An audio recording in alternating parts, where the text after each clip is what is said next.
नमस्कार विद्यार्थियों। कक्षा 10 में हम कर रहे थे प्रश्नावली 5.2 समांतर श्रेणियां, और जिसमें हमने शुरू के जो है 12 क्वेश्चन कर लिए थे। आज हम क्वेश्चन नंबर 13 करने जा रहे हैं। इसमें हमें दे रखा है 3 अंकों वाली कितनी संख्याएं हैं जो 7 से विभाज्य है, यानी कि ऐसी कितनी संख्याएं हैं जिनमें 7 का पूरा पूरा भाग जाता है और वो 3 अंक की है। तो 3 अंक की सबसे छोटी संख्या लिखिए आप 100, और 3 अंक की सबसे बड़ी संख्या क्या है 999। अब इसमें आपको 7 का भाग जाना चाहिए, तो 7 का भाग करते हैं। तो 7 का भाग मैं डायरेक्ट कर रहा हूँ, आप अपने अकॉर्डिंग कर लेना। 14×7 = 98, तो 98, तो शेषफल बच रहा है 2। 2 शेषफल बच रहा है, तो 100 में से 2 शेषफल आप घटा दो तो कितना आता है 98। और 98 में तो 7 का पूरा पूरा भाग जाता है, परंतु 98 क्या नहीं है, 98 3 अंक वाली संख्या नहीं है, 2 अंक की है। तो 3 अंक की होने के लिए इससे आगे वाली संख्या जो 7 जोड़ने पे आएगी, जिसमें 7 का भाग जाएगा, तो 7 जोड़ दो इसमें। 98 में 7 जोड़े तो 8 और 7 15, और 9 और 1 10, 105 आएगा। अब 999 है, 999 में क्या करना है आपको, 7 का पूरा पूरा भाग करना है। कितनी बार जाएगा, तो 14 7, इसमें भी 98, और यहाँ पर शेषफल बच रहा है 1, ऊपर से उतारा 9, फिर 7 हुए 14, शेषफल कितना बचा 5। ये शेषफल 5 बचना नहीं चाहिए, तो 999 में से आप क्या माइनस कर दो, 5 जो है वो माइनस कर दो, तो कितना आएगा 994। इसका एपी का प्रथम पद 105 है, एपी का प्रथम पद 105। आगे वाले पदों में 7 7 जुड़ता जाएगा, 5 और 7 112, 112 119, 100, इस प्रकार चलते जाएंगे। और लास्ट पद जो है वो कितना आएगा 994। अब देखिए कि यहाँ पर ए जो है वो है 105, सार्वंत्र डी जो है वो कितना चल रहा है अपना 7 का। हमें ज्ञात करना है कितनी संख्याएं हैं, कितने पद हैं, तो n का मान हमें ज्ञात करना है। और ये जो है लास्ट है वो nवा पद है, यानी कि an का मान हमें दे रखा है 994। तो an का formula a plus n-1 into T बराबर आएगा 994। a का मान 105 है, प्लस n-1, n का मान हमें ज्ञात करना है, और d का मान 7 है, और बराबर 994। 105 प्लस का दूसरी तरफ लेके आओ माइनस का हो जाएगा, n-1 इंटू 7 बराबर 994 माइनस 105, तो कितना आएगा 105 माइनस करो तो 14 में से 5 गए तो 9, यहाँ बच गए 8। 8 में से 10 माइनस किया तो आपने कितना आया, यानी कि 98 बच गए, 98 में से 10 माइनस किया तो 88 आ गया, ये आ जाएगा। और n-1 7 गुणा में था, इस तरफ लेके आओ भाग में, इसमें भाग कर दो 7 का, तो 12 7 84, 12 7 84, 4 बचा, फिर 4 9 50, 7 7 49, तो ये आएगा। यहाँ पर कर लेते हैं एक बार चेक, कहीं गलत ना हो। 7 एकम 7, और 1 7 2 14, 4 7 7 49, ठीक है। तो 127 माइनस का 1 है, इस तरफ दूसरी तरफ लेके आओ तो प्लस का हो जाएगा, तो n बराबर आ जाएगा 27 प्लस 1 28। 128 जो है वो किसका मान है अपना, इसमें n का मान जो है वो आ गया 128। यानी कि 128 संख्याएं हैं जिनमें किसका भाग जाता है पूरा पूरा, 7 का पूरा पूरा भाग जाता है। अब इसमें क्या कह रहा है कि आपको 10 से 250 के बीच में 4 के गुणज कितने हैं, यानी कि 4 का गुणज, 4 के पहाड़े में आने वाली संख्या 10 के बाद में कौन सी संख्या है जो 4 के पहाड़े में आती है, तो 10 नहीं आती, 11 नहीं आती, 12 आती है। तो सबसे पहला पद क्या आएगा 12, 12 प्लस 4 16, 16 प्लस 4 20, 20 प्लस 4 24। इस प्रकार एपी बनती जाएगी बनती जाएगी। लास्ट पद क्या आएगा 250। क्या 250 में 4 का भाग जाता है, देखिए आप, 4 6 24,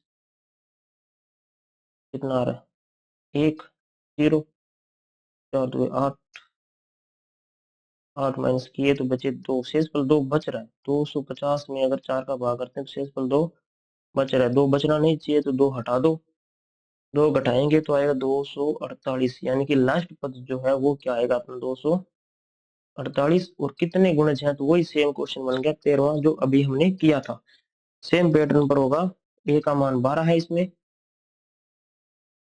ए बराबर है 12, डी बराबर कितना है, डी बराबर कितना है 4, और एनवा पद जो है ए एन वो कितना है 248। एनवे पद का फॉर्मूला क्या बनेगा, a plus n minus one into d बराबर आएगा 248। ए का मान कितना है इसमें 12, प्लस एन का मान हमें ज्ञात करना है, और डी का मान दे रखा है 4 बराबर 248। 12 दूसरी तरफ जाएगा माइनस का, तो 248 में से 12 घटाओ तो कितने हैं 236। 12 का पहाड़े चल रहे हैं, 12 36, 1248, तो 12 घटाए तो 36 बचेंगे। 4 गुणा में दूसरी तरफ लेके आओ भाग में, एन माइनस एक बराबर 236 भाग 4। 236 में 4 का भाग कर दो तो कितनी बार जाएगा, 4 5 20, 4 5 20, 3 बचा, 4 9 36। एन माइनस एक, माइनस का एक दूसरी तरफ लेके जाओगे तो प्लस का, तो 59 प्लस एक 60, यानी कि 60 संख्याएं हैं जो इसमें आती है 4 के गुणज में, और 12 से लेकर 248 के बीच। इससे पहले वाला क्वेश्चन था 3 अंकों पर डिपेंड था, इसमें 3 अंक वाली भी संख्या शामिल है, 2 अंक वाली भी संख्या शामिल है, जो क्या आती है 4 के पार्ट में आती है। तो ये इसका 14वां क्वेश्चन हो गया। प्रश्न नंबर 15 देखिए कि ये कह रहा है कि n के किस मान के लिए, n के किस मान के लिए दोनों समांतर श्रेणियों के nवें पद बराबर होंगे। n के किस मान के लिए दोनों जो समांतर श्रेणियां हैं ये दोनों, इनके पद जो है वो बराबर होंगे। दो समांतर श्रेणी, दोनों समांतर श्रेणी लिख लेते हैं पहले तो। पहले लिखते हैं ये 63, 65 और 67। इस प्रकार n के किस मान के लिए दोनों समांतर श्रेणियों के nवें पद बराबर है, यानी कि अगर आप इसका nवां पद याद करो और इसका nवां पद याद करो, दोनों सेम आने चाहिए। तो ऐसा कौन सा n है, कौन से n के मान के लिए, तो अब देखते हैं इसमें। पहला पद है 63, डी कितना है, दो दो बढ़ रहा है ना, दो दो बढ़ रहा है तो डी आ जाएगा 2। फिर दूसरी समांतर श्रेणी लिखते हैं, एपी सेकंड, सेकंड एपी कौन सी है, 3 10 17, दोनों ही बढ़ रही है, पर ये तो दो दो बढ़ रही है, और देखो ये 7 7 7 बढ़ रही है, इसकी स्पीड ज्यादा है बढ़ने की। इसका पहला पद हम कैपिटल ए से लिख देते हैं 3, इसका सार्वंतर जो है वो भी कैपिटल डी से लिख देते हैं 10। अलग अलग लिख दिया क्योंकि थोड़ा सा इनको रिप्रेजेंट भी अलग करना पड़ेगा, ये स्मॉल ए डी से लिख दिया, इनको कैपिटल ए और डी से लिख दिया। अब ये कह रहा है कि दोनों के एनवें पद बराबर है, तो छोटी वाली का एनवां पद ए एन और बड़ी वाली का एनवां पद ए एन, दोनों क्या है बराबर है, कैसे, प्रश्न अनुसार। प्रश्न में दिया है कि दोनों का एनवां पद जो है वो क्या है बराबर है, तो एनवें पद का फॉर्मूला इधर तो आएगा a plus n minus one into d, और इस तरफ आएगा a plus n minus one into capital D. Small a कितना है 63, प्लस एन माइनस वन हमको ज्ञात करना है, डी कितना है, डी है यहाँ पर 2, और यहाँ पर ए कितना है 3, एन माइनस एक, और डी का मान कितना है 7। 3 को इस तरफ लेके आओ माइनस का, तो 63 माइनस 3, और इधर क्या है 7 एन माइनस एक, और ये है 2 एन माइनस एक, इसको इस तरफ लेके आओ तो ये हो जाएगा माइनस का 2 एन माइनस एक। 63 में से 7 घटाओगे तो कितना बचेगा 56। और यहाँ पर देखिए कि 7 एन माइनस वन में से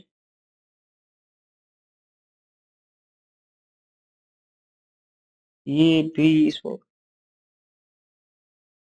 3 घटाना है, ये प्लस का 3 है, इस तरफ आएगा तो माइनस का 3, यहाँ 56 नहीं आएगा 60 आएगा यहाँ पर।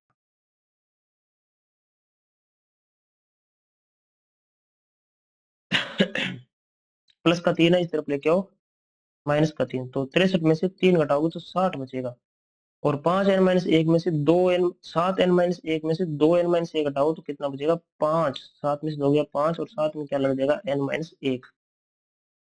अब देखिए 5 जो है वो n-1 के गुणा में है, इस तरफ लेके आओ दूसरी तरफ, तो कहाँ जाएगा? भाग में। तो ये आएगा n-1 बराबर 60 भाग में 5। 60 में 5 का भाग करो तो आएगा 12। और इधर आएगा n-1, माइनस का 1 दूसरी तरफ जाएगा तो प्लस का, तो 12 प्लस 1 13। तो इसका जो 13वां पद है दोनों एपियों का वो क्या है? बराबर है 2 समांतर श्रेणियां दोनों का। अगर 13वां पद ज्ञात करते हो तो दोनों का 13वां पद का मान क्या आएगा? सेम आएगा, बराबर आएगा। ये इस क्वेश्चन का जो आंसर है वो है। अब देखिए आपको 16वां पद क्या दे रखा है कि एपी ज्ञात कीजिए जिसका तीसरा पद 16 है, 7वां पद जो है 5वें पद से 12 अधिक है। तो आपको पहले तो इसी सीक्वेंस में लिख लेते हैं अपने। ऐसा क्वेश्चन ने किया भी था। ये कह रहा है कि 7वां पद जो है वो 5वें पद से 12 ज्यादा है। फिर 5वें पद में 12 जोड़ दें तो 7वें पद के वो क्या आ जाएगा? बराबर आ जाएगा। एपी याद करनी है। एपी का तीसरा पद दे रखा है। अच्छा, एपी का तीसरा पद भी हमको दे रखा है, एपी याद करनी है। तो पहले ये यहाँ से इसको हल करते हैं। A7 का फॉर्मूला बनेगा a प्लस 6d, और यहाँ बनेगा a+4d बराबर, प्लस में कितना है? प्लस में है 12। दोनों तरफ a से a कट हो जाएगा। 4d जो है इधर आएगा माइनस का, 6d-4d बराबर 12। देखिए प्लस का a है, इस तरफ लेके आओ माइनस का, प्लस का a माइनस का a आपस में कट जाएंगे। यहाँ बचेगा 2d बराबर 12। d बराबर आएगा 12 भाग 2, 12 में 2 का भाग कर दो 6, d का मान 6 आया। एपी का तीसरा पद हमें दे रखा है, यानी कि a3 बराबर 16 दे रखा है। तीसरे पद का फॉर्मूला होगा a+2d बराबर 16। d का मान कितना है? 6, तो 2 गुणा 6 बराबर 16। a बराबर आएगा 6 2 12, 12 प्लस का है, इस तरफ लेके आओ माइनस का, 16 माइनस 12। 16 में से 12 घटा दो, a का मान आ जाएगा 4। a का मान 4 है, एपी क्या होगी? a बराबर 4 है आपका, तो 4, एपी कितने, डी कितना? 6, तो 6 जुड़ता जाएगा। 4 प्लस 6 10, 10 प्लस 6 16, 16 प्लस 6 22। इस प्रकार ये आपकी जो है वो क्या होगी? एपी बनेगी। तो हमने इसमें क्वेश्चन 16 तक कर लिए, बाकी जो क्वेश्चन रहते हैं वो नेक्स्ट क्लास में अपने कंप्लीट कर लेंगे। कोई डाउट हो तो आप जरूर पूछना। धन्यवाद।